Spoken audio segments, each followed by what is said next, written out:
Marahan. Isa sa mga paborito kong salita na nangangahulugang sa paraang hindi mabilis o biglaan, nagpapakita ng pagmamalasakit, kahinahunan at pag-iingat upang di magdulot ng sakit. Mga eksaktong salita na nadarama ko tuwing andyan ka.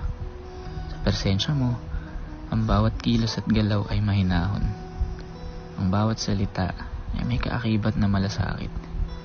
Bawat haplos ng kamay ay nadarama ng may kasamang pag-iingat. Kala ko, di na posible yung ganito.